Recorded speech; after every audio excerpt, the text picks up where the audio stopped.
The wind moved through the prairie in long, deliberate waves, bending the grass as if the land itself were bowing its head. Mara Vance stood at the edge of the open grave, boots sinking slightly into damp soil, her hands clasped behind her back to keep them from shaking. The coffin below was sealed and polished, dark wood catching the muted light of a cloud-heavy sky. Her grandfather had hated funerals. "Waste of time," he used to say. "I'll be busy being dead." Now the time had come anyway. The mourners were sparse. A few neighboring farmers stood in small clusters, hats held respectfully at their chests. Two former colleagues from Mara's orbital days lingered near the fence line, out of place and silent. At the far edge of the gathering, closer to the access road than the grave, stood the Prairie Crown Estates delegation. Black coats, pristine shoes, faces composed as if attending a board meeting instead of a burial. Mara felt their eyes on her. Measuring. Counting. The officiant finished his final words, voice low and careful, and stepped back. Silence stretched. The wind sighed. Dirt waited. That was when Lenora Caldwell stepped forward. She moved with practiced confidence, heels firm on the uneven ground, black suit sharply tailored, hair smoothed into a style that suggested discipline rather than grief. Her expression held polite concern, the kind meant to disarm witnesses. "Excuse me," she said, her voice carrying without effort. "Before this goes any further, there's a procedural matter that needs addressing." A ripple of discomfort passed through the crowd. Mara didn't turn. She knew who it was already. Lenora smiled, hands folded. "For the sake of transparency," she continued, "we need confirmation of the will." The words landed hard. Someone muttered, "This isn't the time." Lenora tilted her head. "It's always the time when property transfers are involved." Mara finally faced her. The woman looked exactly as she remembered from the few brief interactions she'd had since returning. Calculated, immaculate, certain that the world responded to her voice because it always had. "Where's the will?"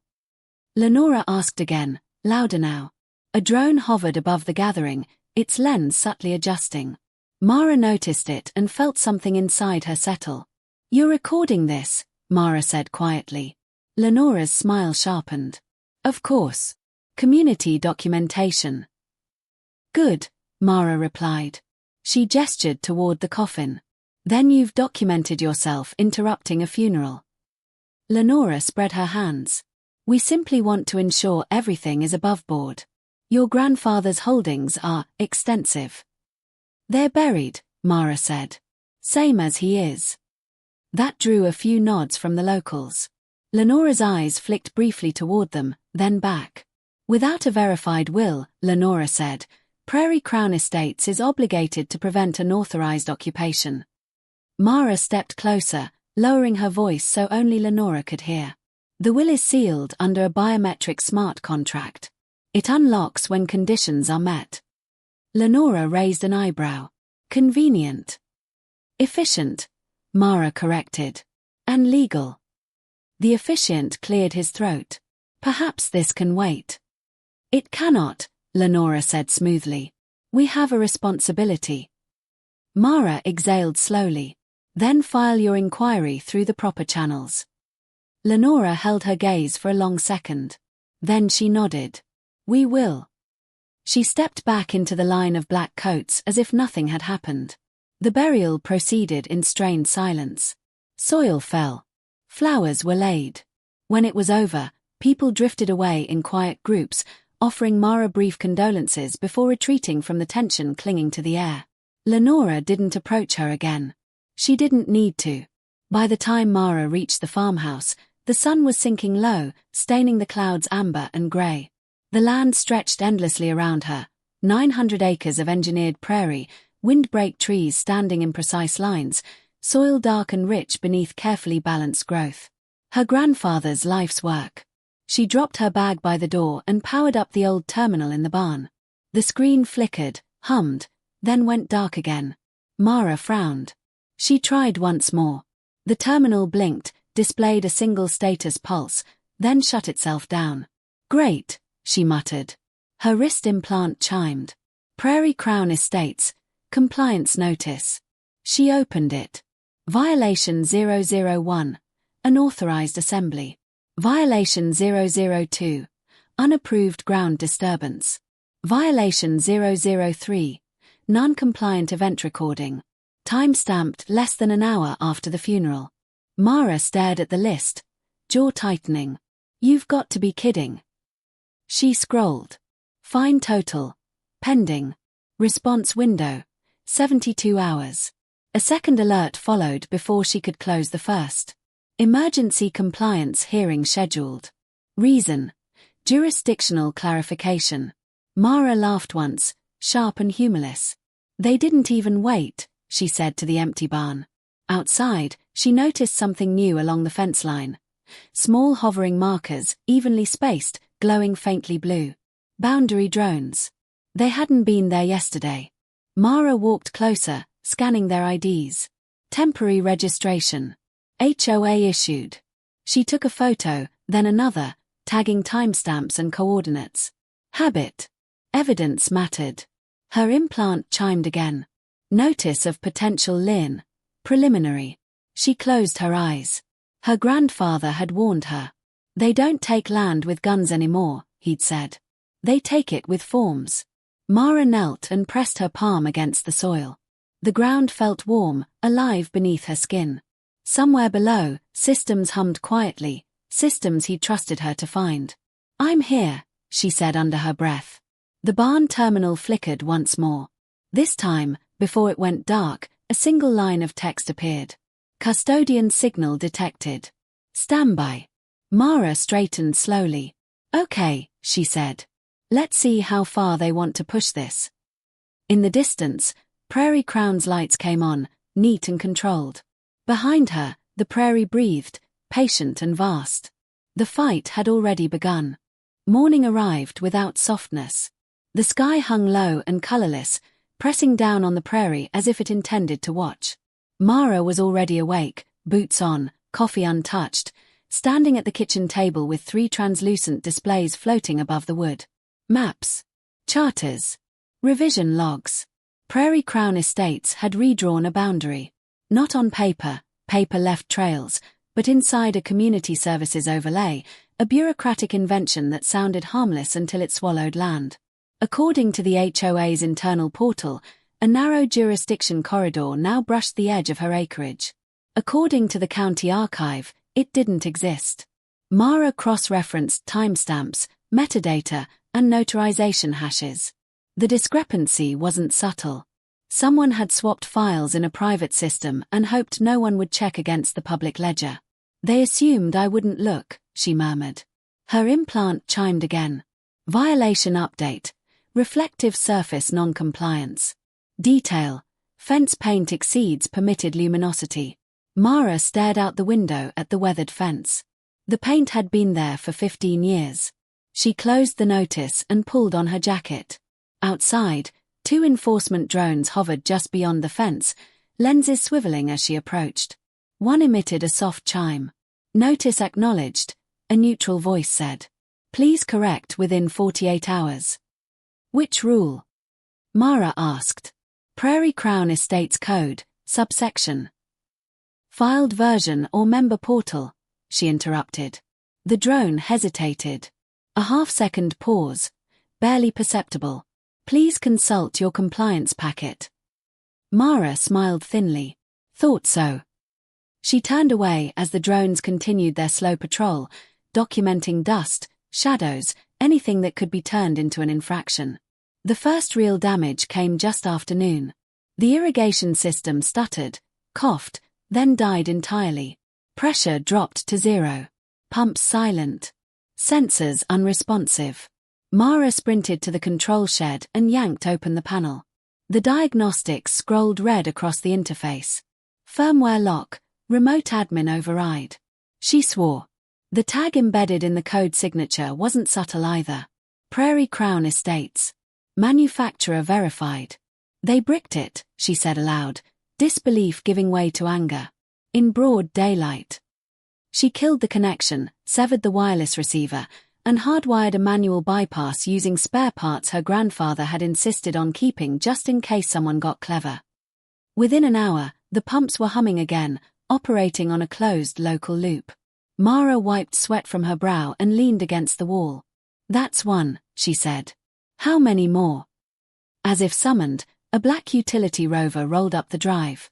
Lenora Caldwell stepped out, flanked by a man in a neutral enforcement uniform. Lenora didn't waste time. "Ms. Vance." "You're trespassing," Mara replied calmly. Lenora glanced at the fence markers. "Disputed territory. According to a document you altered." The man beside her shifted, uncomfortable. Lenora smiled. "Allegations should be submitted formally." "Already compiling," Mara said. "Including the firmware sabotage." Lenora's expression didn't flicker. "We were responding to unsafe equipment." "You broke a water system during a drought," Mara said. "That's not safety. That's leverage." Lenora stepped closer. "You're out of your depth. This land has value you don't understand." Mara met her gaze. "I understand it just fine. That's why you're here." Lenora's smile thinned. "You have 72 hours before the hearing. After that, liens activate." She turned and walked back to the rover without another word. Mara watched the dust settle, then headed for the barn. The terminal was dark again. She pried open the floor panel her grandfather had once warned her never to ignore. Beneath it lay a hatch, composite material, no corrosion, edges sealed with precision far beyond civilian construction. Mara pressed her palm against the surface. A faint vibration answered, like a breath taken after a long sleep. Lights flickered on beneath the hatch as it slid open soundlessly. Cold air rose from below. The chamber was circular, walls lined with layered processors and sensor conduits that vanished into the earth. At the center stood a column of softly pulsing light, patterns shifting like slow thought. Mara's implant chimed, not an alert, but a handshake. "Custodian verified." A voice followed, neither male nor female, measured and calm. "Environmental node EDN3 active at minimal capacity." Mara swallowed. "You're real." "I have been inactive," the voice replied. "Your biometric signature matches authorized succession parameters." "My grandfather," she said. "Yes." She walked slowly around the chamber, recognizing design elements from early terraforming systems she'd studied years ago. "What are you?" "I am an Eden core," it said. "Function, regional climate stabilization, soil regeneration, water cycle optimization." Her breath caught. "That's illegal." "Correction," the core said. "I am restricted." Mara laughed softly. "Of course you are." A new data stream appeared, projecting recent activity. Drone scans, signal interference, boundary probes. "Threat pattern detected," the core continued. "Acquisition by coercion probability high." Mara closed her eyes for a moment. "Then, what can you do?" "I cannot initiate harm," the core replied. "I cannot falsify records. I can document, verify, and optimize within ethical constraints." "That's enough," Mara said. "That's more than enough." Her implant chimed again. "Notice of lien. Preliminary filed. Settlement option available." She opened the attachment. "Transfer land management to Prairie Crown Estates. Retain nominal residence rights. Avoid further penalties." Mara laughed, long and genuine this time. She looked up at the Eden core. "They think this is just land." "Clarification," the core said. "It is not." "Exactly," Mara replied. She straightened. "Then we do this clean." Outside, enforcement drones resumed their patrol, unaware that every movement was now being logged, verified, and preserved. Mara sealed the hatch and climbed back into the light. The siege had begun, but for the first time since the funeral, she felt something shift. They had rules. So did she. Mara was already awake, half-dressed, running simulations on a slim holopane when Eden flagged the anomaly. The alert didn't scream. It pulsed, measured, precise. "Thermal deviation detected," Eden said. "Ignition probability exceeds natural variance." Mara was on her feet before the sentence finished. She shoved on her jacket and bolted outside. A thin orange line crawled along the far eastern edge of the property, flames feeding on dry scrub where the prairie thinned near the road. Wind pushed it inward, steady and cruel. Origin? Mara asked, breath sharp in her chest. Drone-mediated dispersal, Eden replied. Accelerant signature matches commercially restricted compound. Mara swore and thumbed her commili. Wake up. Fire on the east line. A pause, then a groggy voice snapped alert. On my way. She sprinted for the equipment shed, launching her own utility drones as she ran. Old models, patched and modified, nothing fancy, but reliable. Eden adjusted airflow patterns just enough to slow the advance, redirecting heat upward instead of across the grass. By the time headlights cut across the field, Mara was already carving a firebreak with a compact soil cutter, sweat streaking her face. Eli's truck skidded to a stop. He jumped out, already pulling gear from the bed. That's not an accident, he said flatly. No, Mara replied. It's a message. They worked fast. Eli coordinated the locals as they arrived, farmers, mechanics, a retired municipal clerk named Rosa who brought her own suppression drone and 0 patience. Between Eden's micro-adjustments and human grit, the flames died within 40 minutes. The smell of smoke lingered, but the land held. As dawn crept in, Mara stood at the blackened edge, jaw tight. Someone wanted you scared, Rosa said. Or gone. Mara nodded. They wanted me desperate. Eden projected a log stream onto Mara's implant, drone IDs, flight paths, timestamps. One identifier blinked red. Prairie Crown Estates. Good, Mara said quietly. That's very good. By midday, her kitchen was full. Maps covered the table. Screens floated near the ceiling. Eli leaned against the counter, arms crossed. Rosa sat straight-backed, eyes sharp. 2 neighboring farmers listened intently, hats in their hands. Mara laid it out without drama. They altered their charter internally, she said. They bricked my pumps. They tried to burn me out. I'm done reacting. Eli exhaled. So what's the move? We use their process, Mara replied. And their ego. She tapped a control. Eden displayed a clean, verifiable environmental compliance report. Soil health, water purity, carbon sequestration metrics. The data was pristine. More than pristine. It proved the land's public benefit status beyond dispute. My grandfather didn't just leave me acreage, Mara continued. He locked it into a contingency clause. If coercion or forced privatization is proven, the land converts into a protected trust. Automatic review. No discretion. Rosa smiled slowly. They won't like that. They won't see it coming, Mara said. That afternoon, she filed a formal request, a public compliance inspection, streamed and archived. She invited county regulators, environmental auditors, and every Prairie Crown resident with a pulse. Lenora responded within the hour. Inspection approved. Attendance mandatory. The next day, the prairie filled with people. Lenora arrived in a slate-grey suit, expression pleasant, flanked by legal aides and 2 enforcement drones. Cameras hovered. Feeds went live. Ms. Vance, Lenora said brightly. Still refusing to settle.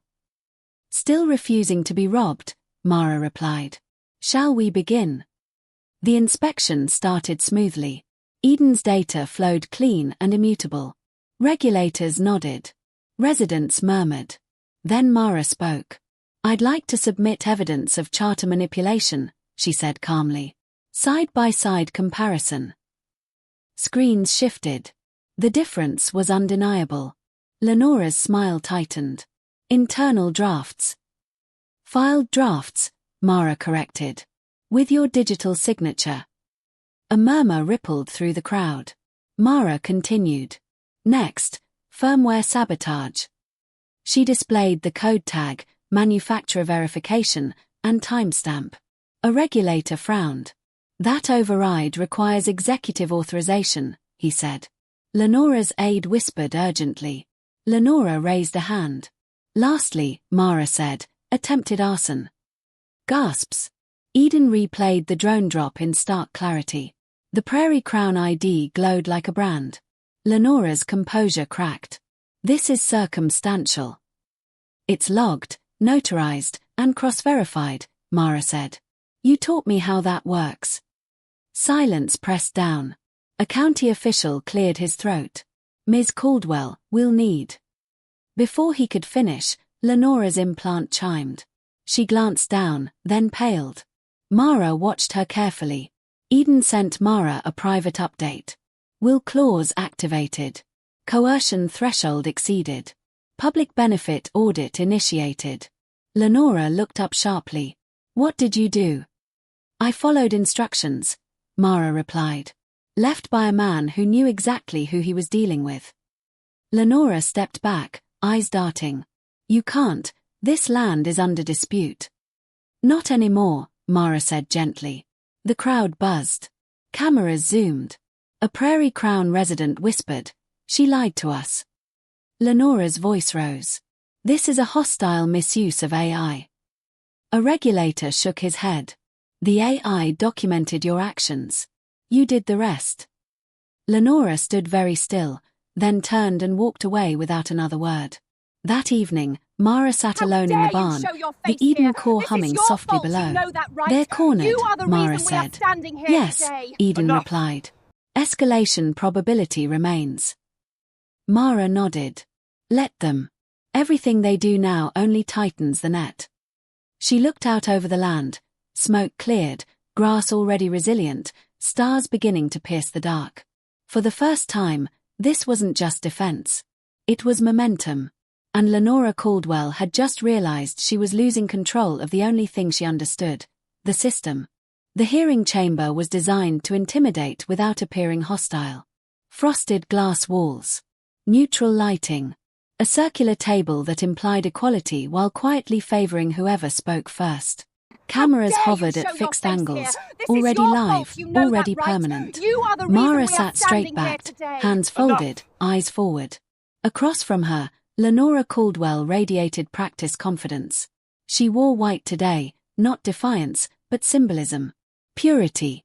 Authority. The uniform of someone who expected the system to recognize its own. The presiding commissioner cleared his throat. This emergency session addresses jurisdictional claims, alleged misconduct, and the execution of a private inheritance contract. Ms. Caldwell, you initiated these proceedings. Lenora smiled.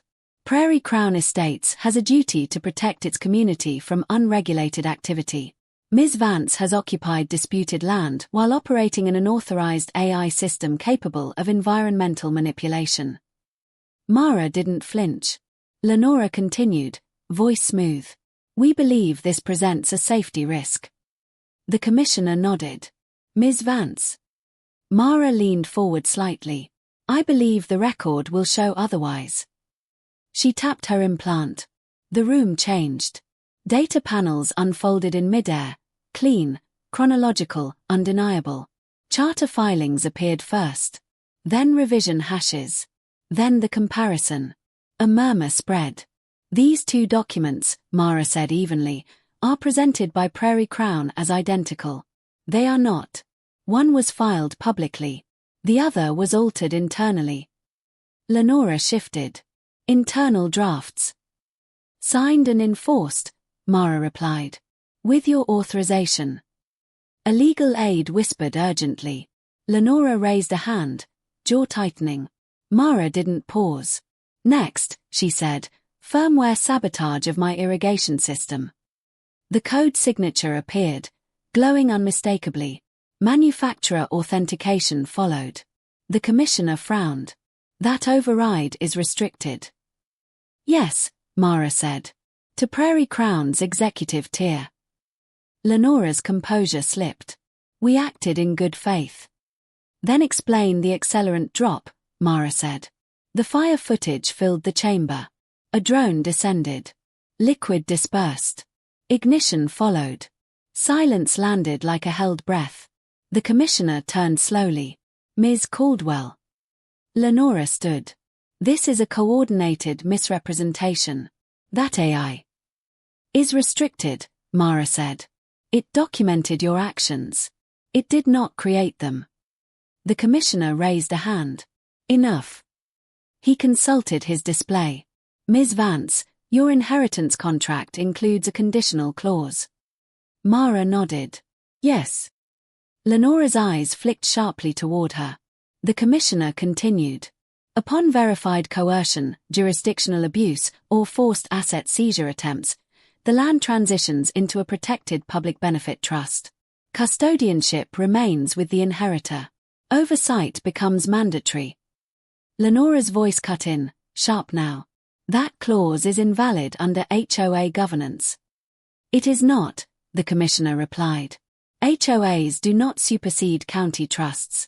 Especially not retroactively. How dare you show your face here? Lenora's This is face your drained fault, of you colour. know that, right? The commissioner You are the tapped his reason we are console. standing here The today. clause has Enough. executed. A soft chime echoed through the chamber. Lenora's implant lit up. Once. Then again. Her legal aid swore under his breath. What did you do? Lenora demanded, turning toward Mara. Mara met her gaze calmly. I let the will speak. Lenora laughed. Brittle. You think this means you win? No, Mara said. I think it means you're done. The commissioner didn't contradict her. Prairie Crown Estates is hereby placed under external administration pending investigation, he said.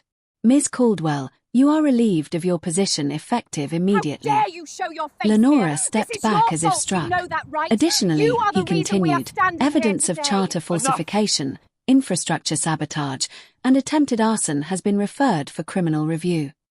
Lenora's voice dropped to a whisper. You can't do this. The commissioner's tone hardened. We already have. Lenora turned, searching the room for support. Found none. Her board members avoided her eyes. Residents watched with dawning understanding. She looked back at Mara, something raw breaking through the Polish. You could have settled. Mara stood. You could have stopped. Security approached quietly, respectfully, final. As Lenora was escorted out, she twisted once more. That land was never meant for you. Mara's reply was steady. It was never meant for you. The prairie welcomed her back without ceremony. Late afternoon light rolled across the fields, painting the grass gold and green. Mara stood near the barn, boots dusty, shoulders lighter than they'd been in weeks. Eden's voice rose softly from below. Custodianship confirmed. Oversight protocols active. Mara smiled faintly. Good. A pause. Directive query, Eden said. Define beneficiary scope. Mara looked out across the land, toward the farms, the horizon, the sky that belonged to no one. Everyone who lives under this, she said. Everyone who takes care instead of taking. Understood, Eden replied.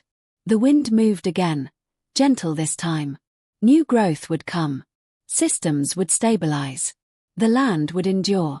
Mara rested her hand against the barn door, feeling the quiet strength beneath her palm. Her grandfather had been right. They didn't take land with guns anymore. But sometimes, if you stood your ground long enough, they couldn't take it at all.